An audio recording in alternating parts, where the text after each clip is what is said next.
from China, Sri Lanka, Philippines, and Germany.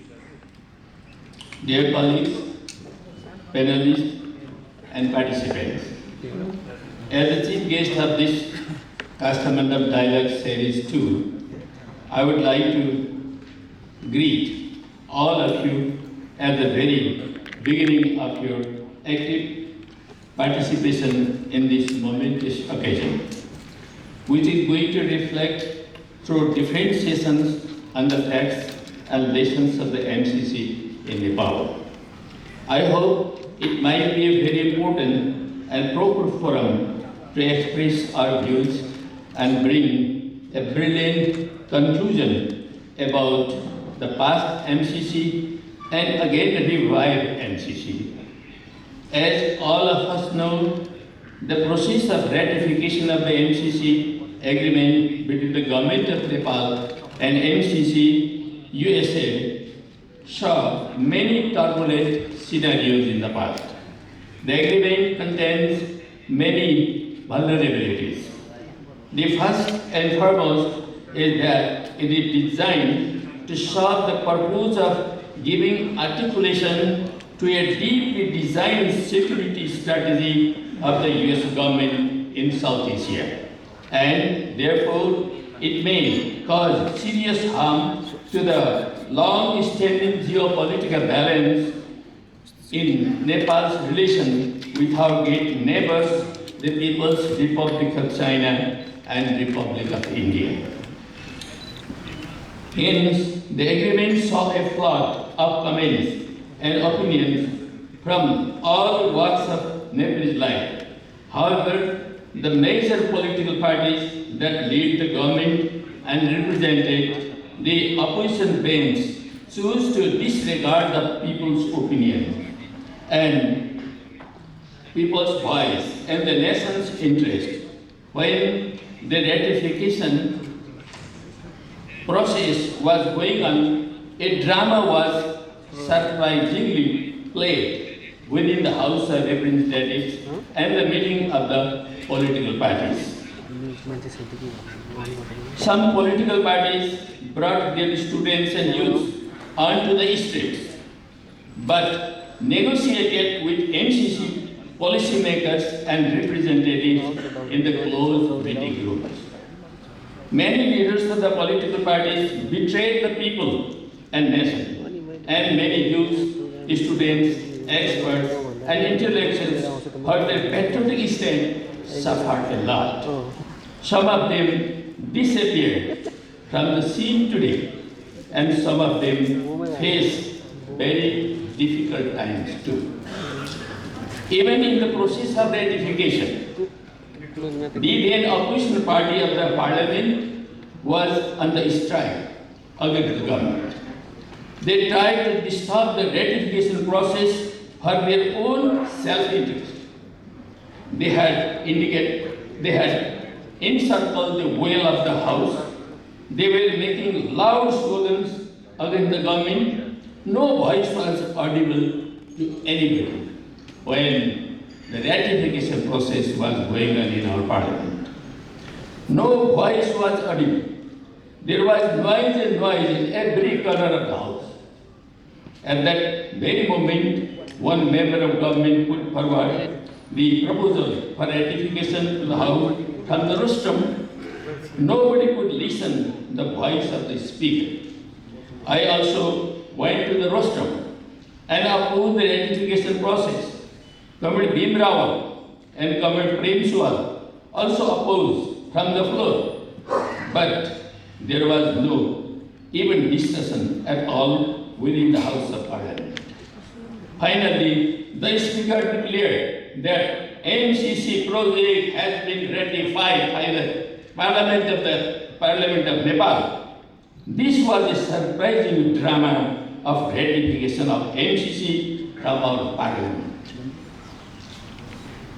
While thousands of people were protesting from the many streets of Kathmandu capital against the ratification without improving the MCC document. Would there be a more shameful thing than it for an independent, democratic, and dignified country like Nepal? Most of the people of Nepal are always patriotic. They love our country more than their life. But they have been betrayed in this way by some leaders of this country.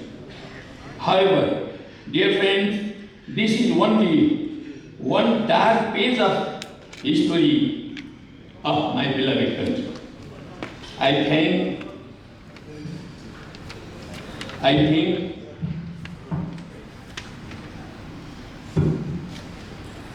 think such events are normal in the patriotic movement in the international arena too. Patriotic people everywhere must be bold enough to defend the interests of the people, nation, and their country. The betrayal of some so-called leftist outfits was outrageous in our country. They are trying to prove the MCC neoliberal strategy as a great boon to the national economic development of Nepal. It means that they fail to see the prospect of socialist revolution and transformation in our country. As predicted even in the recent constitution of our country. In this backdrop, it is necessary to reflect on what the MCC projects has achieved over the last 7 years.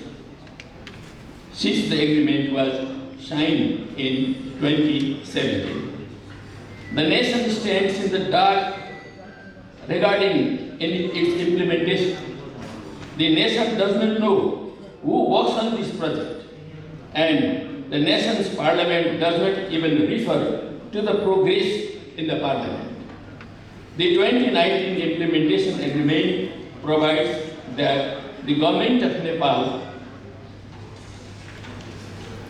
should stay completely away from the implementation of the project. And an organization called MCA Nepal can have full autonomy to implement all activities under the direct direction of MCC USA. Dear colleagues, you can see a national depression has been looming large. No ruling and opposition party leaders dare to speak in this regard. They are silent, unusual. Unfortunately, those political leaders and bureaucratic officials might have their children in USA, and therefore it is risky for them to reflect critically on MCA in Nepal. The ruling and some opposition political parties have lost sight of the geopolitical character of Nepal's foreign policy. Nepal's economic relationship with neighboring countries has been in disarray. Neoliberal consumerism has densely emerged in Nepal. The MCC agreement seeks to internationally protect the neoliberal economy and defy the socialist orientation promoted even Nepal's constitution. In this context, this conference is very, very vital and imminent. Dear friends, as we know, there were two agreements signed. Gyanendra Bahadur Karki signed the first agreement with Jonathan Nash in 2017, and the then Finance Minister Yuvraj Khatiwada signed the second agreement with the Vice Chair of the MCC in 2019. Interestingly enough, while the Nepali Congress has initiated MCC, the honor of expanding the agreement goes to the government led by one communist faction. Sometimes it looks like a joke, but it has been a reality. Of these two agreements, only the 2017 agreement was submitted to the House of Representatives for ratification or approval. Nonetheless, none of these agreements has a provision having requirement of parliamentary ratification. Both these agreements are financial aid agreements. They are bilateral agreements in nature, and they in no way fall in the category requiring ratification by the Parliament. The only motive behind ratification was to endorse the provision of the agreement that supersedes the supremacy of Nepal's law, and thus the MCC agreement can control Nepal's governance system. This was the real motive of the ratification of the MCC in such a shameful manner without any discussion from the Parliament. There was no discussion at all. Nobody could speak. There was noise and noise and noise. So that situation that was ratified. Therefore, the ratification is looked for endorsement of these US laws and policies, officially by the legislative body of the country like Nepal, where new parliamentary democracy was established recently. However, the agreement has been vague and has been fully prepared without paying attention to the interest of Nepal. The document shows that the involvement of the Nepalese side in the drafting role seems very poor or negligible. Actually, if the agreement is brought into implementation in the present structure, some serious problems will occur, even creating a serious fallout in Nepal-China and Nepal-India relations in the future. Therefore, to ensure the agreement comes into smooth operation, a serious review of terms and conditions is required. A few important issues to be addressed can be encapsulated as follows. The MCC agreement does not contain a provision requiring ratification from the Federal Parliament of the Republic of Nepal. Hence, the question regarding why it was dragged to the Parliament has no simple answer. It has many things behind it. A serious concern not addressed by the all of having this agreement ratified by the Parliament is that the same demand regarding agreements and treaties may be put forward by other countries also. Even China and India also would demand. The requirement of ratification may, in fact, be pushed by some investors in Nepal and abroad to get rid of the parliamentary legislation of Nepal. This agreement gives sweeping authority to MCC and MCA Nepal, violating the constitution of Nepal. The authority given to MCC and MCA Nepal is exclusive of the government of Nepal. This agreement gives such power to the MCA Nepal that it has the authority to supersede government of Nepal.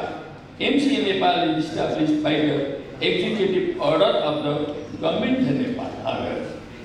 But the agreement has provision to bind the government.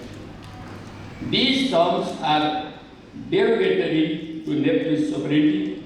Nepal's executive power under Article 75 of the Constitution cannot be questioned, cannot be transformed, cannot be reduced or abrogated by an agreement signed with the foreign government. Dear colleagues, this agreement allows MCA Nepal to recruit foreigners, and the government of Nepal is subject to granting a visa for an unlimited period. Why? There is no answer.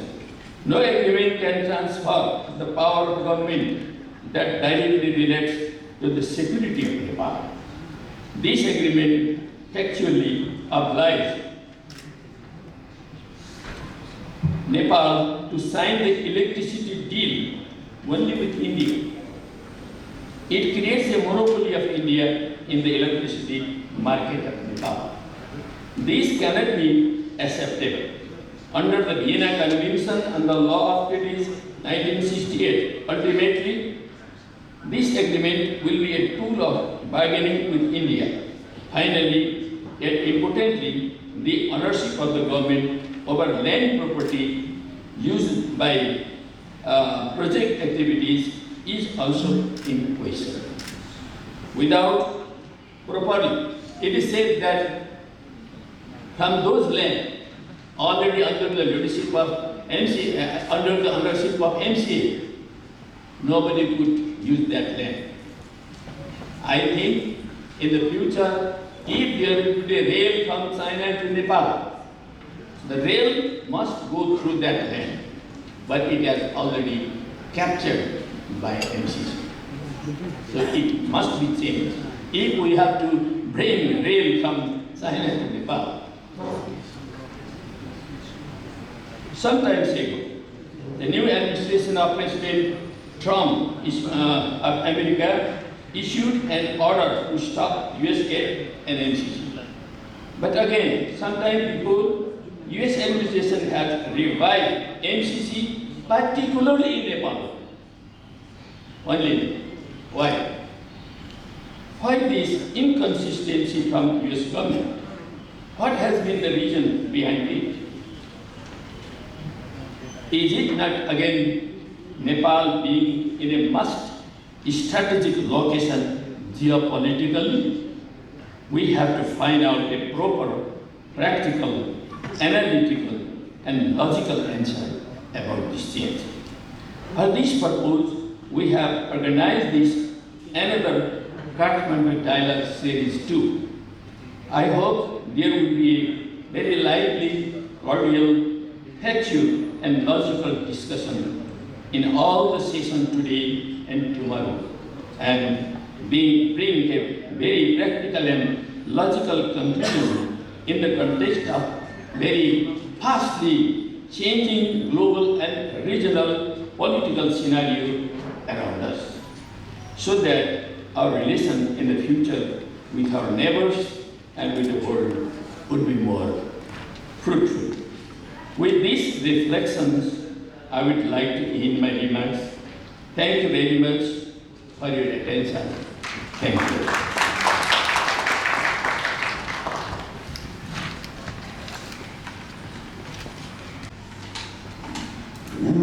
MCC को अवस्था कस्तो अवस्थामा रह्यो, कुन तरिकाले यो एग्रिमेन्टहरू sign भए, यसको बारेमा सरले विस्तृत जानकारी हामी सबैलाई गराउनु भएकै छ र सँगसँगै उहाँले चिन्ताजनक अवस्था कुन कुन ठाउँमा रहेका र कुन कुन ठाउँमा सच्याइनु पर्ने भन्ने जस्ता विषयमा सरले हाइलाइट गरिदिनु भएकोमा धेरै धेरै धन्यवाद र आगामी सत्रमा अझ यस विषयमा बृहत रूपमा छलफल अझ हुने नै छ।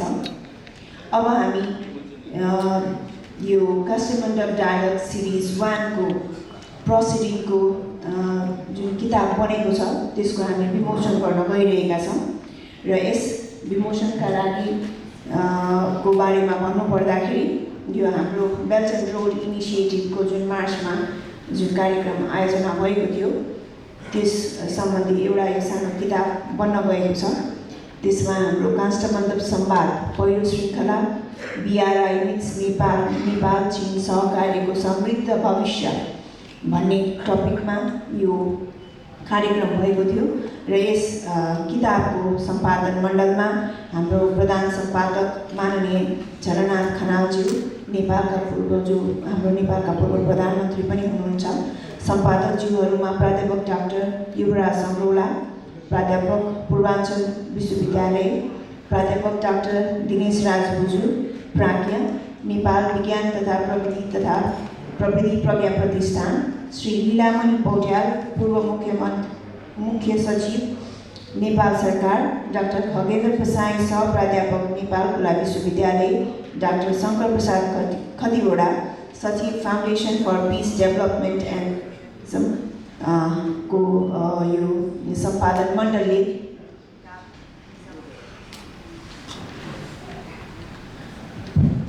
हामी समक्ष ल्याइ पुर्याउनु भएको छ। धेरै धेरै धन्यवाद र प्रकाशक हुनुहुन्छ काष्ठमण्डप संवादको पहिलो श्रृङ्खला प्रकाशक शान्ति विकास र समाजवादका लागि प्रतिष्ठानले यो किताब हामी समक्ष ल्याइ पुर्याइदिनु भएको छ। पहिलो प्रकाशन श्रावण 30 2082 काठमाडौँ, डिजाइन हाम्रो डाक्टर शङ्कर खतिवडाज्यूले गर्नुभएको छ भने मुद्रण सक्षम प्रिन्टिङ सर्भिस प्राइभेट लिमिटेडबाट भएको छ। यो किताब ISBN नम्बर सहित प्रकाशित भएको छ। यो किताब अहिले हामी विमोचन गर्न गइरहेको छौँ र विमोचनका लागि हामी हाम्रो डायसमा उपस्थित हाम्रो यस फाउन्डेसनका चेयरपर्सन त्यस्तै हाम्रो हजुर कृपया धन्यवाद छ। यो किताब अङ्ग्रेजी र नेपाली दुवै भर्सनमा उपलब्ध छ। अहिलेलाई यो अङ्ग्रेजी भर्सनको किताब बाहिर स्टलमा राखिएको छ र हजुरहरू सबैजना जसलाई यसमा इच्छुक हुनुहुन्छ उहाँहरूले यो 1000 रुपियाँमा यो किताब स्टलबाट किन्न पनि सक्नुहुनेछ भने नेपाली भर्सनको किताब अहिले प्रेसमै रहेको हुँदा 1-2 दिनमा यो आउनेछ र त्यस पछाडि हजुरहरूले यस फाउन्डेसनमा सम्पर्क गरी यो किताब प्राप्त गर्न सक्नुहुनेछ। अब हामी यस उद्घाटन सत्रको अन्तिम पडाउमा आइपुगेको छौँ। यो उद्घाटन सत्र हो। यस पछाडि पुनः फेरि हामी हाम्रो प्लेनरी सेसनहरूमा जानेछौँ। त्यस कारणले सबैजनालाई यो सूचित गर्दै हामी यो उद्घाटन सत्रको अन्तिम यो पडाउमा रहँदै गर्दा हाम्रो यस फाउन्डेसनका चेयर डाक्टर विकेमान सिंह सरलाई म यस स्टेजमा आमन्त्रण पनि गर्न चाहन्छु र यस उद्घाटन सत्रलाई क्लोज गरिदिनु हुन र यो सभालाई समापन पनि गरिदिनु हुन अनुरोध गर्दछु।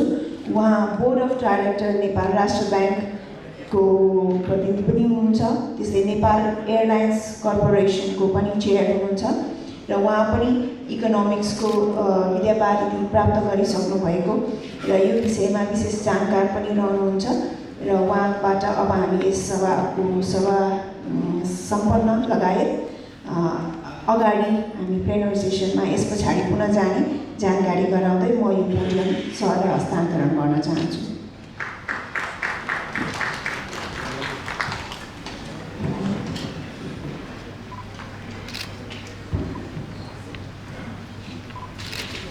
The chief guest of this program and former Prime Minister of Nepal, Honorable Chandranath Khanal, Senior Communist Leader Sri Mohan Vikram Singh, dignitaries, distinguished guests, respected colleagues, ladies and gentlemen. It is indeed my privilege and honor as the chairperson of the inaugural session of Kathmandu Dialogue to extend heartfelt vote of thanks to each one of you. First and foremost, I express my sincere gratitude to the organizer for giving me the opportunity to chair this important inaugural session of Kathmandu Dialogue 2. This gathering is not just a formal event. It is a platform where we deliberate our issue that will shape the future of our nation and the generation to come. This land of Nepal is a precious gift handed over to us by our ancestors, and it is our duty to hand over this country to our children and future generation in a more prosperous state. The decision we make today, whether in government, in development, or international cooperation, will directly affect the lives of people in the coming generation. As we all know, sometimes opportunity may look very attractive on the outside, well-packed and appealing, but if not carefully examined, they may conceal hidden challenges that can cause long-term harm. It is therefore our responsibility to make decisions wisely, with foresight, and with the greater good of our people at heart. In this regard, Nepal's parliament has approved the MCC compact with certain unilateral conditions which reflect our concern. While such steps may satisfy internal politics, we must remember that true partnership is always built on mutual understanding and agreement between both parties. Nepalese society has been divided in understanding MCC.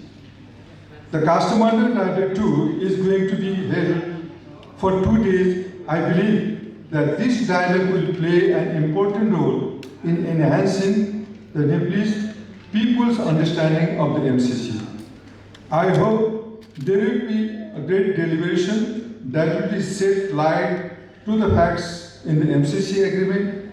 Our discussion today and in the future must focus on sustainability and sovereignty.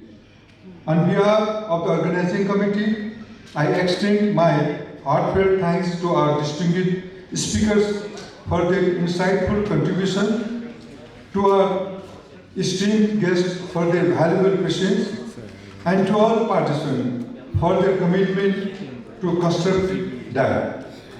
Let this dialogue mark the beginning of a deeper understanding, a strong partnership, and above all, a shared determination to ensure that Nepal walks the path of prosperity with dignity and independence. Thank you all once again, and I wish the Kastamonu Dialogue 2 a great success. Thank you.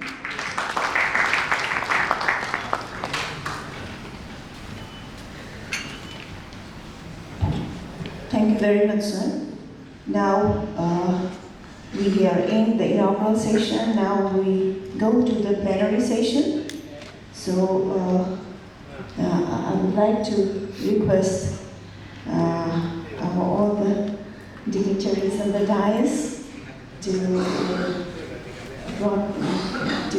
step down, and then we have the plenary session, and we start here.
अबको यो plenary सेसनमा हामीसँग केही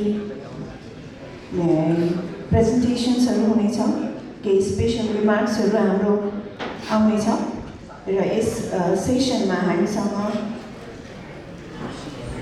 6वटा हैन 7वटा चाहिन्छ, chair 7वटा चाहियो।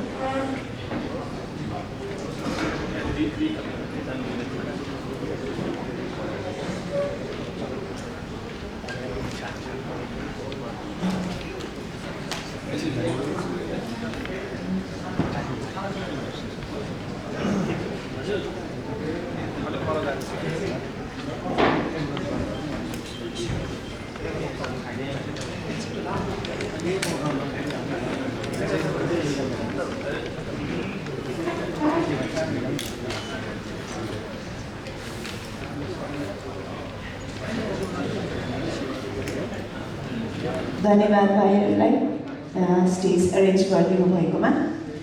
अब हामी यो plenary session Indo Pacific strategy in the US global foreign policy with reference to MCC project भन्ने यो सेसनमा हामी प्रवेश गर्दैछौँ। यो सेसनको चेयर सभापतित्व गरिदिनु हुन म हाम्रो डाक्टर खगेन्द्र प्रसाई सरलाई रिक्वेस्ट गर्दछु र सरलाई पनि डायसमा आफ्नो आसन ग्रहण गरिदिनु हुन हार्दिक अनुरोध गर्दछु। सर हाम्रो ओपन युनिभर्सिटीमा प्रोफेसर हुनुहुन्छ, विशेषतः हाम्रो पोलिटिकल साइन्स, इकोनोमिक्स मा विशेष दक्षता राख्नुहुने हाम्रो खगेन्द्र प्रसाई सरले यो सेसनलाई मोडरेसन गर्नुहुनेछ र सञ्चालन गर्नुहुनेछ र यस कार्यक्रममा हाम्रो प्रेजेन्टर्सको रूपमा प्रस्तुताका रूपमा हामीसँग धेरै विषयवस्तुमा राम्रो दक्षता राख्नुहुने र राम्रोसँग विषयवस्तुलाई केलाउनुभएका विभिन्न दिग्गज व्यक्तिहरू यहाँ हामीसँग हुनुहुनेछ। डाक्टर भीम रावल जो फर्मर भाइस प्रेसिडेन्ट युएमएल नेपालबाट हुनुहुन्छ र उहाँ हाम्रो यसअगाडि पूर्व deputy prime minister former minister of defence and home एफेयर्सको मिनिस्टर पनि रहिसक्नु भएको छ। म डाक्टर भीम रावल सरलाई पनि अतिथिको रूपमा हाम्रो यता प्रेजेन्टरको रूपमा डायसमा उपस्थित भइदिनु हुन हार्दिक अनुरोध गर्दछु।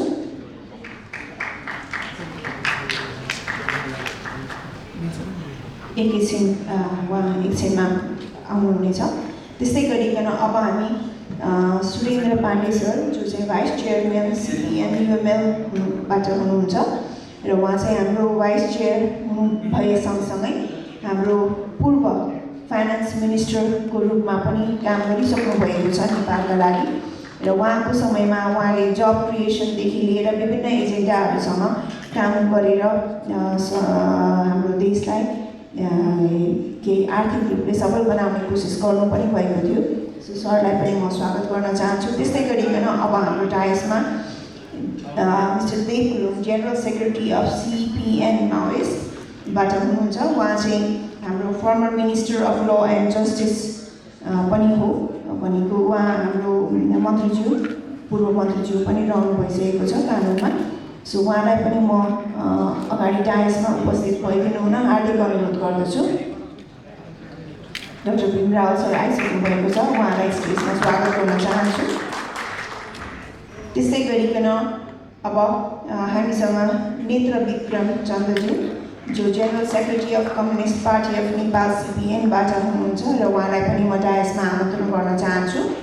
त्यस्तै गरिकन प्रोफेसर युवराज सङ्गौला जो चाहिँ former attorney general of Nepal पनि रहिसक्नु भएको छ र अहिले चाहिँ हाम्रो प्रोफेसर रहनु भएको छ पूर्वाञ्चल विश्वविद्यालयबाट, उहाँलाई पनि म डायसमा आमन्त्रण गर्न चाहन्छु।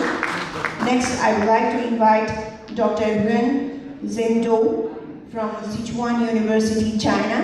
He is the Associate Professor of the South Asian Economics of the Institute of South Asian Studies. So I would like to invite also on the dais.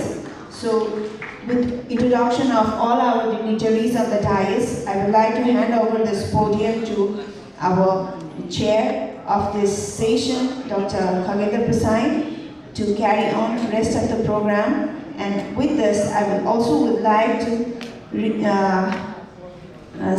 say goodbye to this program as an MC. So the rest of the program is all the technical session and will be carried out by the chairperson of the session.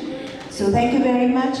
सबैजनालाई धन्यवाद भन्न चाहन्छु। आगामी session हाम्रो हरेक सेसनको चेयरपर्सनहरूबाट conduct हुनेछ र प्रोग्रामलाई म अगाडि बढाइदिनु हुन म हाम्रो चेयरपर्सनलाई हार्दिक अनुरोध गरेर यस पोडियमबाट बिदा हुन चाहन्छु। धन्यवाद।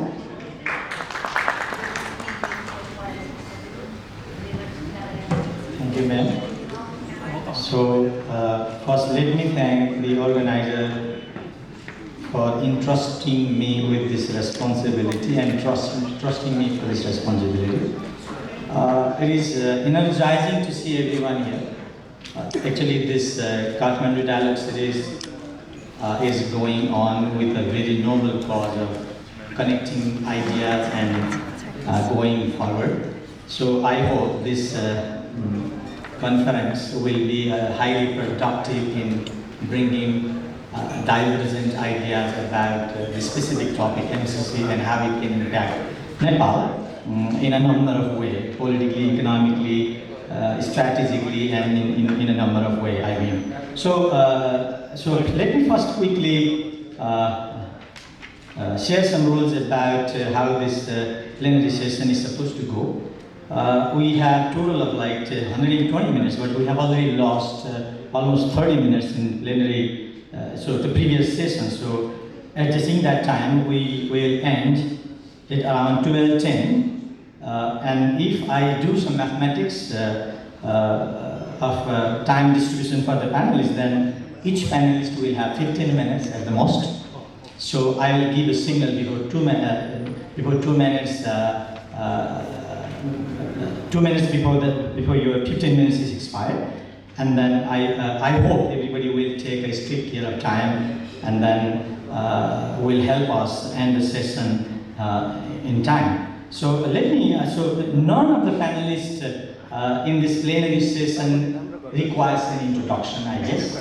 Everybody has made his or her introductions by their unconditional, unqualified, persistent and constant work on a particular topic, especially on MCC and other agenda. Therefore, without introductions, I would like to call Bhim Rawal, who has been a vocal critic of MCC 1.5 years or 2 years ago, and he has also served in the government of Nepal as a foreign minister and defense minister. So I would like to request Bhim Rawal, and then yes, please, Bhim Rawal.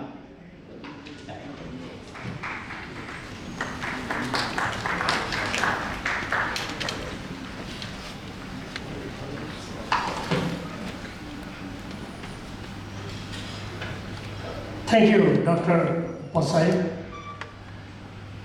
Dr. Chairperson, panelists, paper presenters,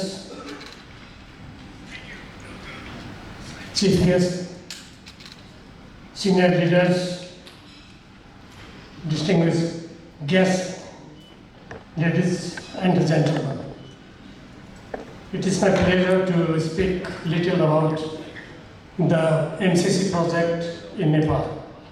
In the coming sessions, we will be dealing with the implications of the MCC project, which has been, operationalized in our country.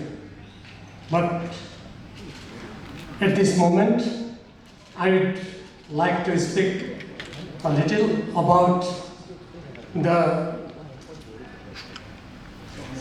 Indo-Pacific strategy in the US global foreign policy with reference to the MCC project in Nepal. 23 years back, the President of the United States declared MCA scheme for safeguarding the US national security interest. Later on, in 2004, the US government enacted a law under which it formed a national budget to disburse in different countries to promote US security interest. Initially, the budget was disbursed or provided to the very least developed countries which were infected by civil wars and internal conflicts. In Africa, South America, but later on it was expanded to the Asian countries too. The experiences of the implementation of the MCC project, however, was not pleasant or good in every country. Even the initially selected countries either rejected the project or there was big controversy in their own countries. Despite all these controversies and debates, the government of the United States persuaded to move on gradually. As stated by the President of the United States 23 years back, it was made an integral part of US broad security strategy. As I stated, the President of the United States had clearly stated while opening the MCA, the MCC schemes was the part of broad US security interest to safeguard the influence of the United States all over the globe. Later on, it was extended in the Pacific region. In the course of time, the government of the United States developed further the MCC projects as the broad security strategy to promote, accelerate the US influence both from the point of militarization or to hold to develop the US influence all over the world. In the course of time, when the United States emphasized on looking the East or to focus on Indo-Pacific region, Nepal also was brought under the project of Millennium Challenge Corporation. Though it sounds the Millennium Challenge Corporation was an independent body, but it was or it is an integral part of the US government strategic move. The Foreign Minister or the Secretary of State is the chairperson of the MCC national organization. When the rivalry or competition between the big powers shifted towards Indo-Pacific region, then Nepal was also considered a strategic point to operate. As all of us know, the geopolitical strategic location of our country provides ground for big powers to operate both in our big neighbors and some of the other countries. When we talked about the MCC project in Nepal, when I studied the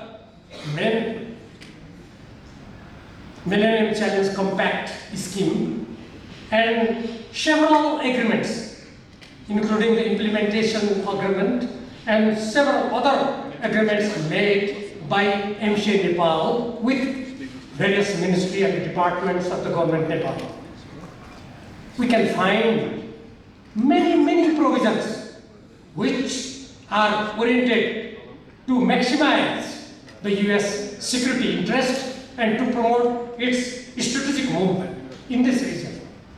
Thus, the MCC project itself, as also stated by the high-level officials and ministers of the United States, is an integral part of Indo-Pacific strategy of the USA. There are several clauses, both in the main agreement, implementation agreement, and several other understanding agreements and letters which were exchanged between the government of Nepal and United States, clearly show the MCC project despite its economic and development cover, the government of United States has taken it as foreign policy promotion combined with security strategy. We can find it very clearly, not only on agreement and understanding, but when we study the documents and statements made by the ministers and higher authorities of the United States, it is very clear that the project, its implementation, operation, and even after 5 years, when the project schemes will be completed, but some of the provisions and the control and the presence of the authorities of the United States will remain in Nepal. That is very serious. We can imagine or we can think if the project was only an economic development project. Why? In the main agreement, it is stated that if any agency, any government authority of Nepal adopt policy, program, activities contrary to the vital national interest or security interest of the United States, the project may be terminated unilaterally. And the provisions of the agreements and understanding even made between the government of Nepal and United States are not, they have not been made public. I think many people even do not know what is written in dozens of understandings and agreements. Only the main compact agreement and the implementation agreement have been made public. Other agreements and understandings and later exchange between both governments are yet to be made public. I think they will never make those agreements and understandings public. Thus, the Millennium Challenge Corporation itself was a product to protect decreasing US influence or to overcome the obstacles created by other emerging powers, both in the Indo-Pacific region and other parts of the globe. Thus, this has been the political, security, economic, strategic move of the United States. According to our constitution, Nepal cannot join any such strategic alliance. The article of constitution, the article 51D restricts the government of Nepal not to enter in such a security strategic treaty or agreements.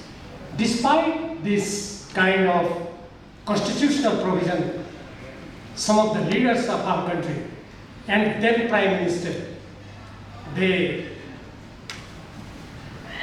tried their best to ratify this agreement. Now this is in operation. Though public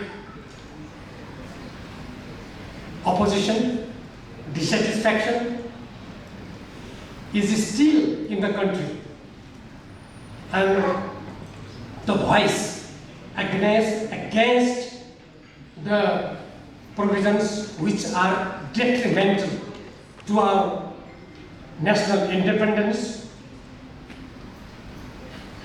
dignity, and interest, the government, especially this coalition government of the Nepali Congress and the CPN-UML, seem very active to carry on all the operation and implementation activities of this MCC project. Thus, it is not only the economic development project as being stated by some of the leaders of the Nepali Congress, CPN-UML, and others. Actually, all the facts clearly show the MCC project, not only in Nepal, but globally, is a part of US global security strategy, including Indo-Pacific strategy. That's why, as a Nepali citizen, patriotic citizen, we are very much concerned, though we are not in opposition, to take international assistance, that may be loan or grant, but such loans and grants, as the Constitution of Nepal, should be according to the national interest of Nepal. No one can go beyond the constitutional provision, but unfortunately, it happened in our country. With these words, I would like to congratulate the organizers and hope the deliberations in this seminar will be very fruitful and may contribute to sensitize the citizenry towards the national interest of Nepal. Also, I would like to extend my sincere thanks to the foundation and especially Honorable former Prime Minister Jhalnath Khanal for inviting me to say a few words in this plenary and also giving opportunity to speak me later on. Thank you very much. Namaste. Thank you, Dr. Rawal, for US hegemonic leadership can perpetuate unchallenged, uncovered. That is the context we need to understand MCC, and by articulating that thought, thank Bhim Rawal, Dr. Rawal for that. And then now I would like to request Surendra Pandey to articulate his thoughts and facts and whatever he has. Thank you.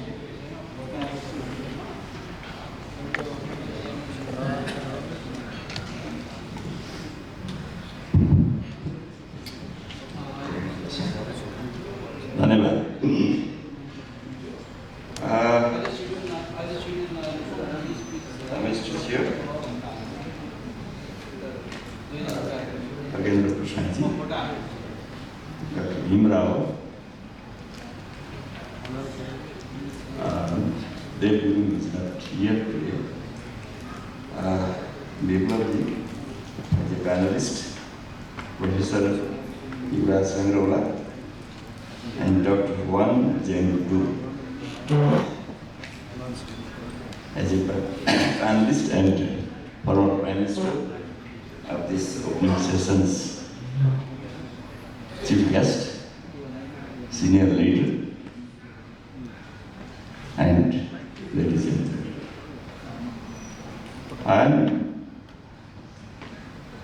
most of the audience are, I like the Nepali and I go with Nepali language. And that, त्यसमा कति प्रगति भयो उहाँ आफैले फर्केर हेर्नु हो भने जान्न सक्नुहुन्छ। हामीले के भन्यौं र के गर्दै आयौं, हामीले पढेको सिद्धान्त र हामीले प्राप्त गरेका अनुभवहरू र रिजल्टले चाहिँ त्यो सिद्धान्त र रिजल्टलाई काम गरे कि गरेन, त्यसको प्रकाशमै आजका घटनाहरूको विश्लेषण गर्नुपर्छ भन्ने ठान्छु। र नेपालको स्ट्रेन्थ के हो र विकनेस के हो?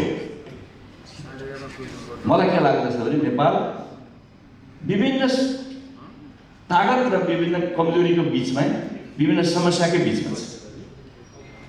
जस्तो मानुस 2007 सालमा नेपाल स्वतन्त्र भइसक्यो, नेपाल चाहिँ के अरे राणाशाहीबाट मुक्त भएपछि नेपाल एउटा यस्तो अवस्थाबाट गुज्रिएको थियो, नेपालको एक्जिस्टेन्स रहन्छ कि रहँदैन भन्ने सम्बन्धका समस्याहरू थिए त्यसमा। तर त्यो बेलामा मलाई लाग्छ अमेरिकाको प्रेजेन्सले नेपालको स्वतन्त्रतालाई सुनिश्चित दिन मद्दत गर्यो भन्ने ठान्छु। नेपालमा दोस्रो सायद अमेरिकी राजदूतावास यहाँ खोल्यो, सायद बिपी कोइरालाले इजरायललाई मान्यता दिएको इजरायललाई अमेरिकाको प्रेजेन्स भयो भनेदेखि नेपालको स्वतन्त्रता सोभरेनिटी कसैले खोज्न सक्दैन भन्ने थियो। त्यसो भए हामीलाई त्यो शक्ति पनि कुनै न कुनै रूपमा चाहिँ चाहिँदो रहेछ भन्ने देखिन्छ। अहिले भारत चीनको बिचमा हामीले चाहिँ हेरिरहेछौँ सम्बन्धको, उहाँहरू एउटा ढङ्गले अगाडि बढिरहनु भएको छ, नेपालको अपेक्षालाई उहाँले बोकेर अगाडि बढिरहनु भएको छैन। प्रत्येक देशले आफ्नो हित कहाँनिर सुनिश्चित हुन्छ भन्ने कुरा सबभन्दा प्रधान रूपले चाहिँ हामीले हेर्नुपर्छ भन्ने ठान्छु। नेपालको हित, नेपालको इन्ट्रेस्ट कसरी लिएर जाने भन्ने चाहिँ मुख्य कुरा हो। र नेपालको अर्को स्ट्रेन्थ के हो भने त्यो अमेरिका पनि भारत र चाइनाको सहयोग बगैर यहाँ आउन सक्दैन। कहाँबाट आउँछ? उडेर आउँछ। उड्दा आकाश चाहिन्छ, उड्दाखेरिमा जमिन चाहिन्छ। त्यो अर्को स्ट्रेन्थ हो हाम्रो। फेरि यसलाई हामीले हाम्रा स्ट्रेन्थहरूलाई प्रयोग गर्नुपर्छ। र म के कुरामा सहमत छैन भने एमसिसी कार्यान्वयन हुँदा एमसिए अफिस यहाँ बस्दाखेरिमा अमेरिकी सैनिक अड्डा नेपालमा बस्छ, त म त यसको कुनै तात्विक अर्थै देख्दिनँ। अहिलेसम्म बसिसकेका हुनुपर्ने, नेपाल कोलोनाइज भइसकेका हुनुपर्ने स्टेसन खोइ छैन, कहाँ छ? त्यो वनको बाघले, मन भन्दा पनि मनको बाघले खाइरहेको स्थिति म देख्छु। अर्को नेपालको लेफ्टहरूमा एउटा विकनेसहरूको के देख्छु भने चीनलाई घेरा हाल्दैछ अमेरिकाले, हामीले जोगाइदिन्छ। के हामीले जोगाएर चीन जोगिन्छ? चीन आफ्नै स्ट्रेन्थ जोगिन सकेन भने हामीले जोगाएर चाहिँ चीन जोगिने हो र? कस्तो भ्रम छ भने नेपाली लेफ्टहरूमा, नेपाली कम्युनिस्टहरूमा कि मैले जोगाइदिएको छु चीनलाई, नत्र उहिले खाइसक्थ्यो कि इन्सर्कल गरिसकेको थियो, गरिसक्थ्यो भने नेपालबाट मात्रै त्यो चीनमा जान सक्ने परिस्थिति छ र अमेरिकालाई? त्यस्तो त म देख्दिनँ। त्यस कारणले हामीले हाम्रा विश्लेषणहरूमा बढी रियलिस्टिक र आफ्नो देशलाई कसरी हित हुन्छ भन्ने कुरा हेर्नुपर्छ। अहिले हामी पैसा कसको लिने र कसको नलिने, यसमा हामी कुनै डिमार्केट गर्न सक्छौँ? गर्नुहुन्छ? मतलब मेरो विचारमा हुँदैन। हामीलाई एमसिसी पनि चाहिन्छ, हामीलाई बिआरआई पनि चाहिन्छ, हामीलाई सबै पैसा चाहिन्छ। सबै किसिमको सहयोगले मात्रै नेपाल बन्न सक्छ। एउटा हामी लिने अर्को नलिने भन्यो भने माग्नेलाई तातो भात पाइन्छ कि? हाम्रो दिन बजारमा सबै बसेका छन्, हरेकको चाहिँ सहयोगको चाहिँ स्वार्थ छ कि छैन? अहिले तपाईँ हेर्नु होला, यो ग्लोबल लिबरल इकोनोमी भन्दाको सेटअप भन्दा बाहिर अरू कहिले कुनै देश छ? स्वयं चाइना छ। चाइनाले गर्ने सम्पूर्ण सहयोग के सिद्धान्तमा हुन्छ? अहिले सबभन्दा धेरै त हामी हेर्छौँ ग्रान्ट भनेको हाम्रो एकदमै नेग्लिजिबल छ। सबै हामी लोन र चाहिँ लोनमा हामी गइरहेका छौँ। विश्वको ट्रेन्ड नै त्यही होइन त? विश्वको ट्रेन्डमा लोन नै अहिलेको कुरा हो भनेदेखि लिबरल इकोनोमीको फ्रेमभित्रै सबैले चाहिँ के डिलिङ गरिरहेका छन् भने हामीलाई त्यसभित्र कुन लाभ छ, कुन नोक्सान छ भन्ने कुरा हामीले हेर्नु पर्यो र लाभ भएका कुरा लिनु पर्यो। यदि हाम्रो नेसनल इन्ट्रेस्टमा नोक्सान हुन्छ भने त्यसलाई हामीले छोड्नु पऱ्यो, तिलाञ्जली दिनु पऱ्यो। यो हिसाबले यो घटनालाई यो के अरे एमसिसीलाई पनि अर्कोलाई पनि हेर्नुपर्छ भन्ने लाग्छ। कतिपय एउटा कन्फ्युजन मैले अघि पूर्व प्रधानमन्त्रीको चाहिँ उल्लेख, नेपालको जमिन चाहिँ अमेरिकाले अकुपाई गर्छ, त्यहाँबाट चाहिँ रेल बनाउनु पऱ्यो नि बाटो पाइँदैन। तपाईँले ग्लोबल्ली चाइनाले अफ्रिकामा गरेको चाहिँ परियोजनाहरू निर्माण गरेको ठाउँमा त्यो जमिन चाइनाको अकुपेसनमा हुन्छ कि हुँदैन? त्यो परियोजना छाउँछ। हामीले त्यो हेरेका छौँ। त्यो स्वाभाविक छ नि। उनीहरूले आफ्नो प्रोजेक्टको चाहिँ सुरक्षा र अरू कुराको लागि चाहिँ त्यो गर्छ कि गर्दैन? गरिरहेकै छन् नि। हामीले हाम्रो दिमागमा एक प्रकारको, तर त्यो जमिन उसले चाहिँ अकुपाई गर्न पाउँछ, मिल्छ? मिल्दैन। नेपालले त्यसलाई नदिएसम्म त पाउँदैन।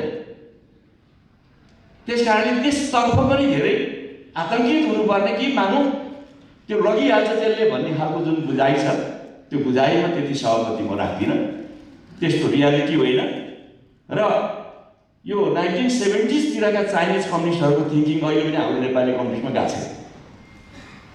कुनै विदेशी पैसै ल्याउनु हुँदैन, खतम पारिहाल्छ नि चाइनालाई भन्ने सोच त्यसो बेला थियो। तर त्यही चाइना हो सोभियत सङ्घसँग कन्ट्र्याक्ट गरेर अमेरिकासँग हात मिलाएर, हात त कोसँग मिलाउनु पर्थ्यो? रसियासँग होइन। चाइनाको इन्ट्रेस्टको लागि त उसले लेफ्ट वामपन्थीको इन्ट्रेस्टको हिसाबले त रसियासँग हात मिलाउनु पर्ने होइन। उसँग झगडा राखेर अमेरिकासँग हात मिलाएर युएनको सेक्युरिटी काउन्सिलको मेम्बर भएर चाइनाको पोजिसनलाई चाहिँ ग्लोबल प्लेटफर्ममा आज ल्याउनुमा त्यो पोलिसीको कामले भूमिका खेलाएको छ। त्यो उनीहरूले लिएको स्वतन्त्र नीतिको कारणले आज चाइना यहाँ आइपुग्यो। त्यस कारणले 1980सम्म पनि त्यही धारणा थियो, सबै चाइनामा विदेशी आएछ, खाइआउँछन्, सिध्याइदिन्छन् भन्ने थियो। खोइ आज त्यसो भन्नेहरू र चाइनामा चाहिँ के भने चाइनाले अमेरिका भ्यायो भन्नेहरू छैनन् अहिले। के उल्टो भएको छैन। त्यसैले नेपालको नेसनल इन्ट्रेस्टमा काम गर्ने र त्यसको तलमाथि नगर्ने।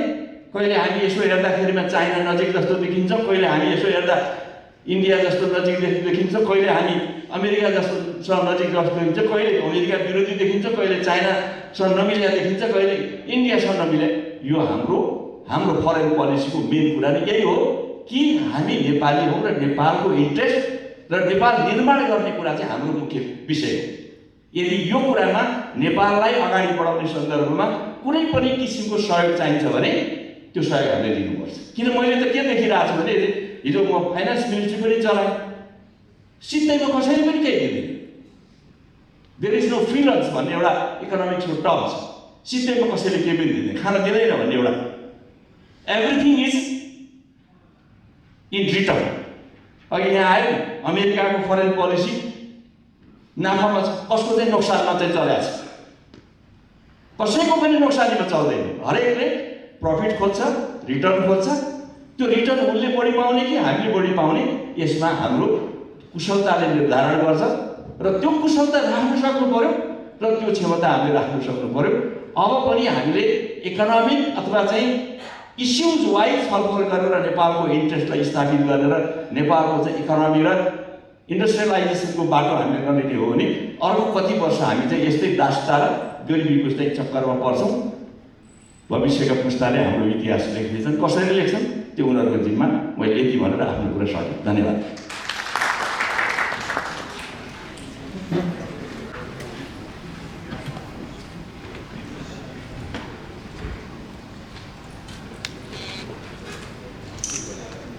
यो काष्ठमण्डप संवाद श्रृङ्खलाको दोस्रो श्रृङ्खलाको एमसिसी विषयक संवाद कार्यक्रमको आदरणीय अध्यक्ष, यो कार्यक्रममा सहभागी हुनुभएका कम्युनिस्ट आन्दोलनका अग्रज व्यक्तित्वहरू, कमरेड नेताहरू, कमरेड मोहन विक्रम सिंह, कमरेड जगन्नाथ खनाल, मञ्चमा आसीन हाम्रो वक्ता साथीहरू, comrade Surendra Pande, Bhimrao, professor Khagendra, professor Yuvraj Singh उहाँ, प्रोफेसर डाक्टर उहाँ, विभिन्न क्षेत्रका विज्ञ साथीहरू, पत्रकार बन्धुहरू, उपस्थित सबै मित्रहरूमा यो छलफलको अवसरमा म सबैलाई न्यानो अभिवादन गर्न चाहन्छु र जुन छलफलमा सहभागी दिनुभयो त्यसको लागि आयोजक साथीहरूलाई मित्रहरूलाई म धन्यवाद दिन चाहन्छु।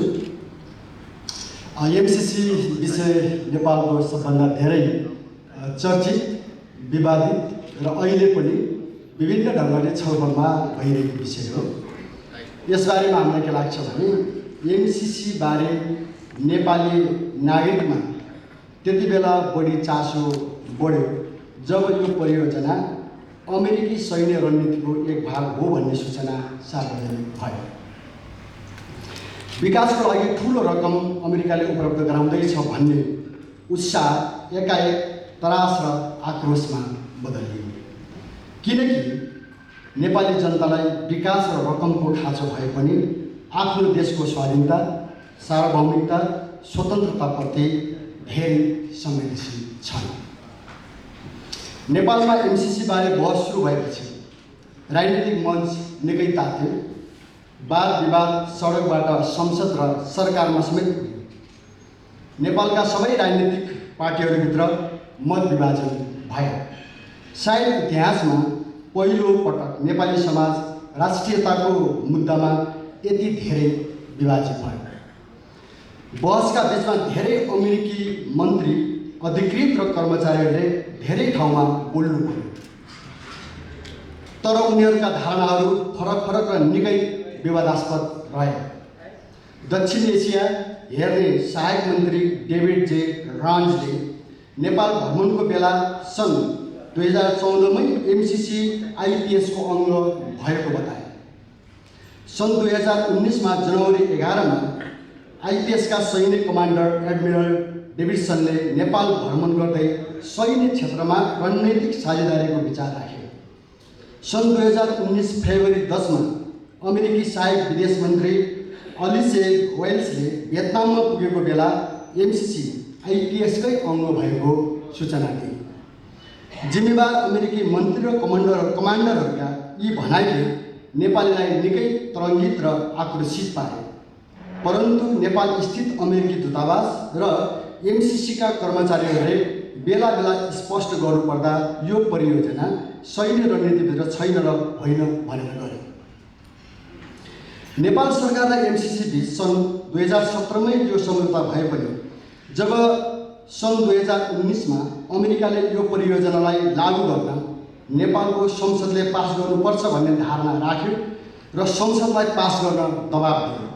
जस्तो कि अमेरिकी सहायक विदेश मन्त्री डोनाल्ड लूले एकपटक नेपाल आएर संसदका ठुला दलहरूलाई भेटेर दबाब दिए भने अर्कोपल्ट अमेरिकाबाटै फोन गरेर दबाब दिए। त्यसै गरी एमसिसीका उपाध्यक्ष फतिमा सुमारले पटक पटक नेपाल आएर संसदमा रहेका दलका नेताहरूलाई दबाब दिए। तब परियोजनाको विवादले उग्र रूप लियो। सन् 2019देखि नेपालका सडकहरू सङ्घर्षले भरियो। तर नेपालको संसद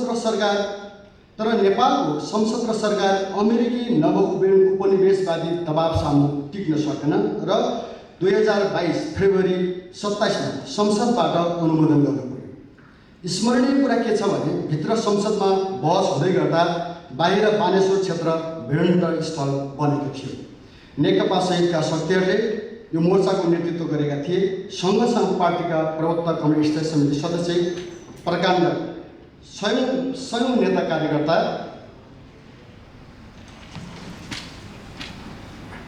घाइते भएका थिए।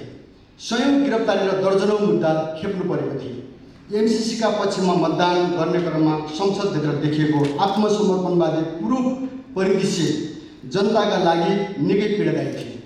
यथार्थमा संसदले पास गर्यो भने पनि नेपाली जनताले एमसिसीलाई मान्यता दिएका थिएनन् र दिएका छैनन्। वास्तवमा एमसिसी जो नेपालको संविधान कानुनभित्र छैन, यसबारे नीतिगत एवं कानुनी समस्या मात्र छैन, यसका व्यावहारिक पक्षहरू पनि निकै विवादित एवं समस्यामूलक छन्। यसको आर्थिक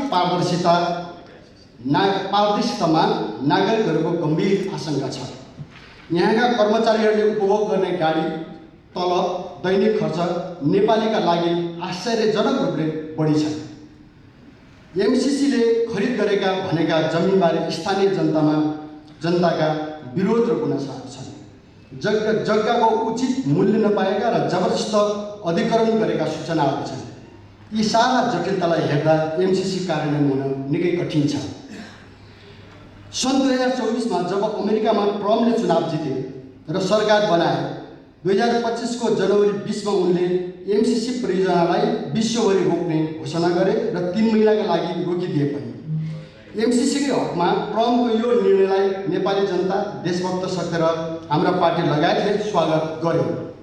कम्तीमा अमेरिकासँगको मैत्रीपूर्ण कूटनीतिक सम्बन्ध नभत्किएर अगाडि बढ्ने भयो भन्ने पर्यो। विडम्बना सन् 2025 जुलाई 28 अमेरिकी ट्रम्प प्रशासनले थोरै देशमध्ये नेपालमा पनि एमसीसीलाई निरन्तरता दिने निर्णय गरे। लगत्तै नेपालमा एमसीसी मार्फत निर्माण गतिविधि सुरु भए। यसले नेपालमा पहिलेभन्दा बढी तरङ्ग पैदा गरेको छ। विरोध पनि तीव्र रूपमा सुरु भएका छन्। अमेरिकाले नेपालसँगको मैत्रीपूर्ण सहकार्यका लागि जे नगर्नुपर्ने हो त्यही गल्ती दोहोऱ्याएको छ। अमेरिकाले एमसीसी किन पुनः सुरु गर्यो? अन्यत्र रोकिएको एमसीसीको पुनरागमन नेपालमा मात्र किन?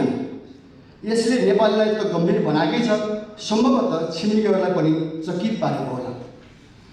हाम्रो विचारमा यो शताब्दीमा अमेरिकी सुरक्षा चासो पृथ्वीको पूर्वतिर फर्किएको छ। डाइनासोर र हात्ती दुवैपट्टि उसको त्रास र चिन्ता छ। हुन पनि पुँजी, जनशक्ति, प्रवृत्ति, गति सबै दृष्टिले संसार यतातिर केन्द्रित हुँदैछ। कम्युनिस्ट चीनको समृद्धि मात्र होइन, भारतको विकास पनि अमेरिकी सुरक्षा चुनौती लागेको हुन सक्छ। नेपालको सौभाग्य या जे भनौँ, सानो तर सुन्दर देश यी दुई भविष्य बोकेका छिमेकीको बिचमा छ। यो पनि भन्नै पर्छ, यो हिमाली देशमा कम्युनिस्ट विचारको प्रभाव र समाजवादको चाहना अतुलनीय छ। सायद नियन्त्रित प्रतिस्पर्धा भन्दा बढी नरुसाउने अमेरिकालाई सारा विषय खलेका छन्। एमसीसी र अमेरिकासँगको सम्बन्धबारे हाम्रो स्पष्ट धारणा छ कि नेपालमा सहयोगको नाममा लादेको एमसीसी परियोजना देशलाई आफ्नो कब्जामा राख्ने साम्राज्यवादी परियोजना हो। यो सहयोग र डलरको खोल ओढेर सैन्य मोर्चा खडा गर्ने उद्देश्यमा आधारित छ। अमेरिकाले नेपालसँगको सम्बन्ध उसकै शब्दमा 76 वर्षदेखिको मित्रवत राख्न चाहन्छ भने अमेरिकी सुरक्षा नीतिसँग नेपाललाई बलजफ्ती र अनावश्यक रूपले तान्ने र जोड्ने कार्य बन्द गर्नुपर्दछ। नेपाली जनताले सहज स्वीकार गर्ने सहकार्यभन्दा अरू गतिविधि रोक्नुपर्छ। ठोस रूपमा भन्दा यति बेला अमेरिकाले एमसीसी परियोजनालाई रोक्नुपर्छ या नेपालको संविधान कानुनभित्र राखेर नेपाल सरकारकै नेतृत्वमा काम गर्न तयार हुनुपर्छ। अन्यथा यसले दुई देशको सम्बन्धमा दीर्घकालिक ढङ्गले नै नकारात्मक परिणाम निम्त्याउनेछ। विश्वकै महाशक्ति भन्ने देशले आफ्नो सुरक्षा र स्वार्थका लागि भनेर नेपालसम्म पुग्ने सोचिरहँदा आफ्नै धरतीमा उभिएर देशको स्वाधीनता र सार्वभौमिकताबारे संवेदनशील बनिरहेका नेपाली नागरिकको भावनालाई बुझ्न, सम्मान गर्न र स्वीकार गर्न सक्छ अमेरिका? नेपाली नागरिकको प्रतिक्रिया यसैद्वारा निर्धारित हुनेछ। धन्यवाद।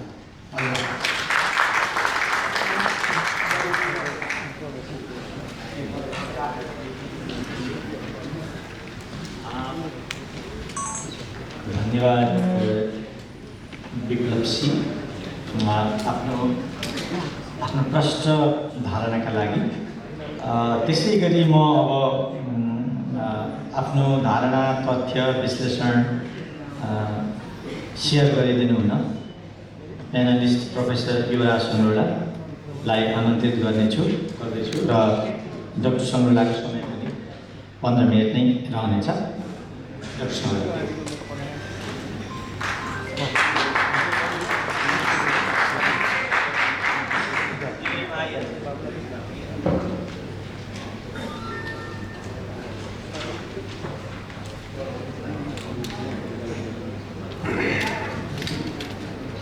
मञ्चमा आसीन पूर्व मन्त्रीद्वय, कम्युनिस्ट पार्टीका थुप्रै नेता हुनुहुन्थ्यो, हुनुहुन्छ। त्यसै गरी कम्युनिस्ट पार्टी सीका महासचिव Comrade Biplab लगायत I also have a friend from Sichuan, Wang Chengduo. So we were together sometime in Sichuan. My colleague, Khagendra Prasad, ideologically communist, product of United States University. Very good. So it's a very nice forum anyway. So we have been discussing this issue over the last 7 years.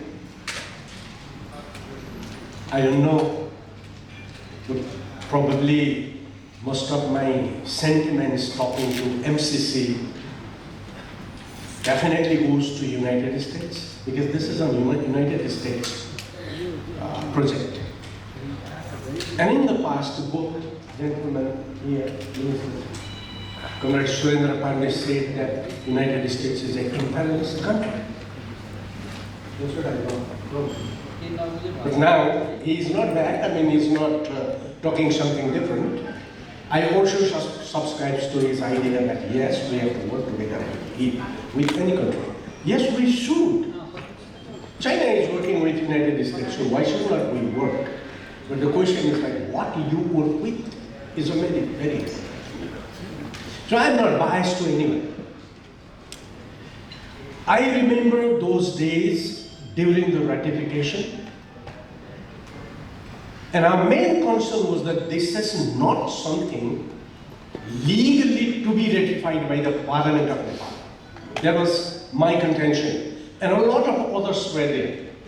We said it's a normal agreement which do not deserve to be ratified or discussed in the Parliament. But then, question is not whether we should work with Parliament, MCC or not. Question is whether this is an agreement needs to be ratified by the Parliament or not, that our leadership should be very clear.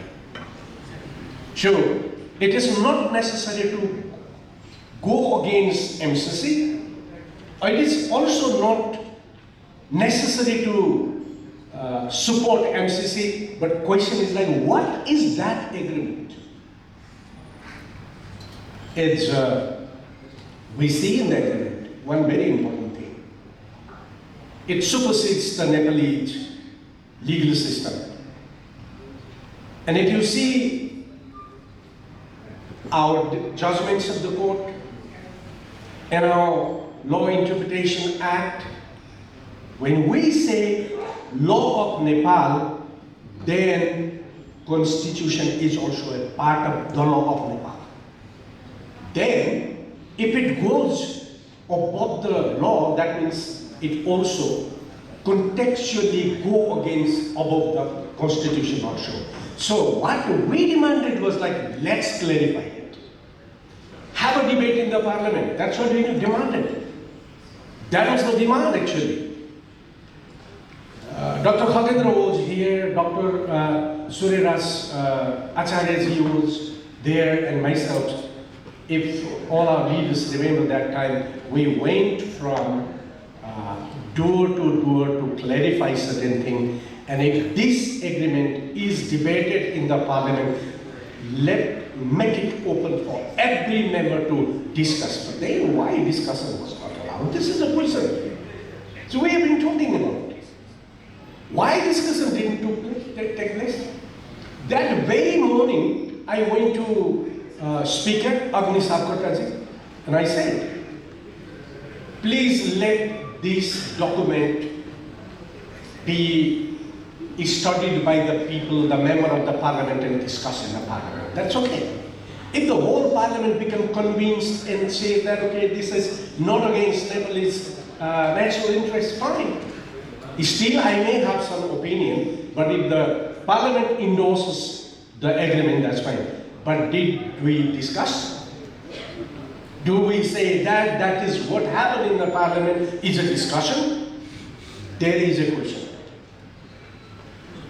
Sure, there is no question that somebody is opposing MCC and somebody is opposing, supporting MCC. Content is one thing. We have to look into the context. And then context is another thing. In the context, in 2002, when this project was established by George Bush Jr., and in his very seminal book, Noam Chomsky said, that came as a part of the United States foreign policy and security policy. So MCC, what I say, this is a American security and the foreign policy document or the project or not, or somebody will say, this is yes, that doesn't count. What counts is what the American experts say. So Noam Chomsky in his very famous book, Strategy for Survival, he writes, even if you read page number 5, you can read it, where what he says is like, this is a part of American security and foreign policy instrument. Okay, that's right. So it's not me what Noam Chomsky said. Then he also gives a very good information about MCC. What he writes is in his book is like the then British Prime Minister Tony Blair called George Bush Jr. and said, let's use this pond, MCC project or MCC pond, to rescue of the debt trap the African countries have been suffering from. And then he said, according to Noam Chomsky, he said, if you agree with that, we also put the money on the MCC fund. And then friends and all that. So they wanted, they actually recommended to make this pond as an international pond to rescue countries in debt trap in Africa. But America, George Bush declined it. Then it's not me, and it's not someone. Actually, nobody was debating about MCC in Nepal until Mr. Rand went to Vietnam, and he declared that MCC and projects given to Nepal is also part of the bigger security interest of America. It's not we said, it is Mr. Rand said. Then we became a little bit conscious and a little bit alert about it. And then you can see 2019 report of the State Department, where it is very clearly said that MCC is a part of the Indo-Pacific strategy. And then the same year there is a report came from the Defense Department, so many things. So question is like, it is not we made MCC controversial. It is American officials and report made MCC controversial, and we started asking questions. Is that true? If that's true, then our leaders should think about it. This is hard. What is the debate? The question is that. So there is no question against a part, but national interest is right now. So that is what I think we should discuss is a debate, and we should do this debate. That's what my opinion. Regarding later part, then BRI was connected with it. Then definitely we should take assistance from United States. We should take assistance from China and Russia and other countries. That's fine. That is Nepal's national foreign policy guideline. We have to work together with it. But we should not forget what is the reality today. I often think, I'm a professor, a teacher, therefore my thinking is not like others. I do think in a different way. I present in my mind a tree, okay? And how it looks like is like the roots of this tree today after 90, 51, 70 years of period in Nepal. I am also getting very close to that age and I'm going to die probably after some years, but I lived all my life in poverty, in an underdevelopment situation. Then why 70 years we didn't do it? Why in the past 70 years we didn't develop? The question is like, in 1951, we changed the regime. But changing regime, both Congress and Communists at that time thought that removing Rana is the objective of the revolution. They failed to look into economy. They failed to look into social structure. They change of the social structure. They failed to look into the poverty Nepalese people were living in. And then, only 10 years period of King Mahendra, you see, some development projects, some industry, some production. No political party, no political force in Nepal paid attention to the rise of the productive process and the production. No, we didn't talk about it. We never talked about modernization of the agriculture, industrialization, and other. Few industries given by China. It's a seed industry. Where are they? Where are they today? Is that what new liberalism? If so, if a state completely comes out of the responsibility and comes out of the conscience to the people, then that neoliberalism is not necessary. Then therefore, government should be responsible. That's what we have been talking about. So what was the problem with trolley bus? What was the problem with Bhikudi paper industry? What is the problem with the bricks industry? Where are they? Today, that Bhikudi paper mill is still there, but it is not a property of the state, but it's a property of some individual. So why? So why we ignored the support given by China? Why we ignore support given by Russia? Why we ignore the support given by Germany? And why we give so much emphasis to MCC? So today we have 8,000 million US dollar debt on the shoulders of Nepalese. 8,000 million US dollar count. Your calculator does not work.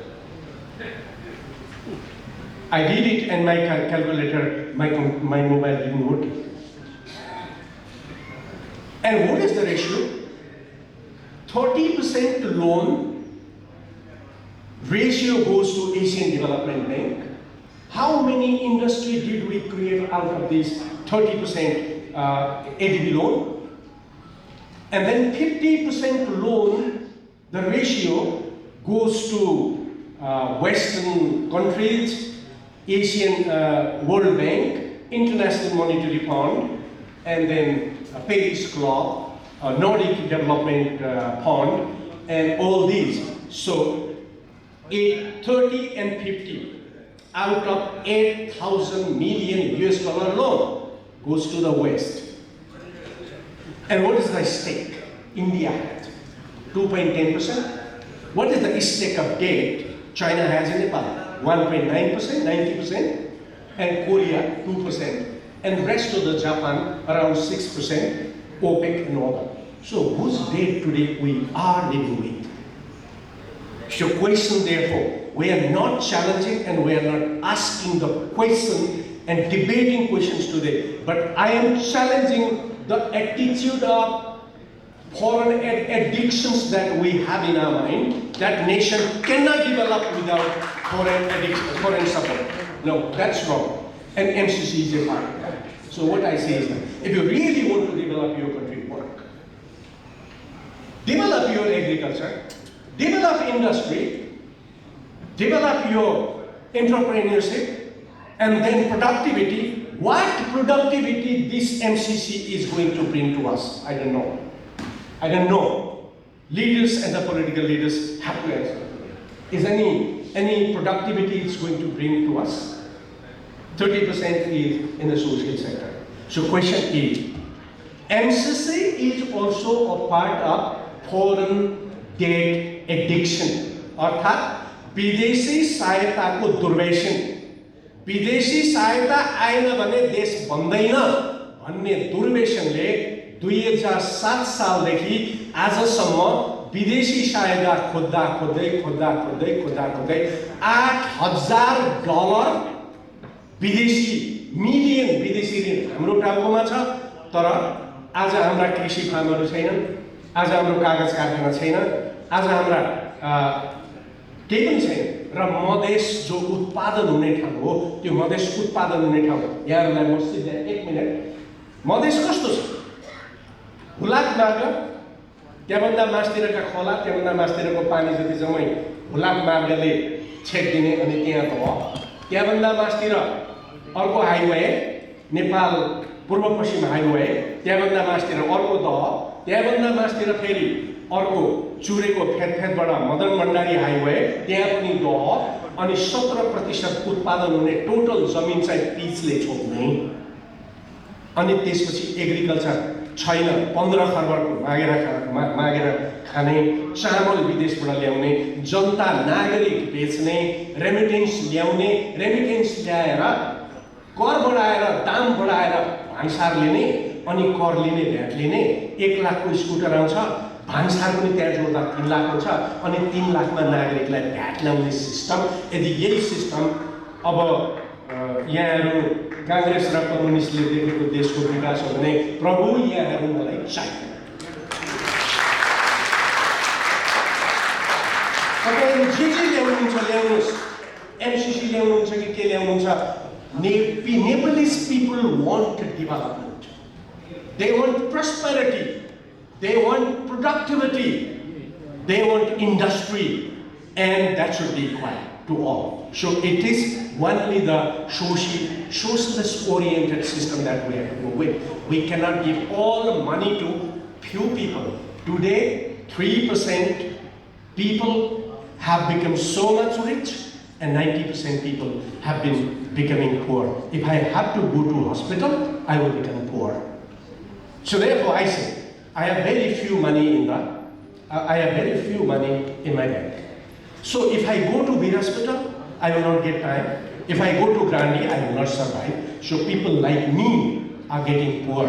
So therefore, probably I should also become a political leader because then I can use the estate property. This is where is the problem. So the addiction, foreign addiction brought MCC. Let many other issues that we will discuss tomorrow. So we have to start thinking in a different way. So it's not a question of opposing America or supporting China. Question is, should Nepal think first? Should Nepalese be considered first and then other? Or should we always think somebody else and we have to bake money in a golden ball? We have a gold, but we don't do it. Thank you very much. Thank you, Dr. Sangrula. By the way, there is no mismatch between being a Marxist and being educated in the United States. I know you know. US education system does a lot of brainwashing for the purpose of manufacturing content, so that people can support capitalist system without questions.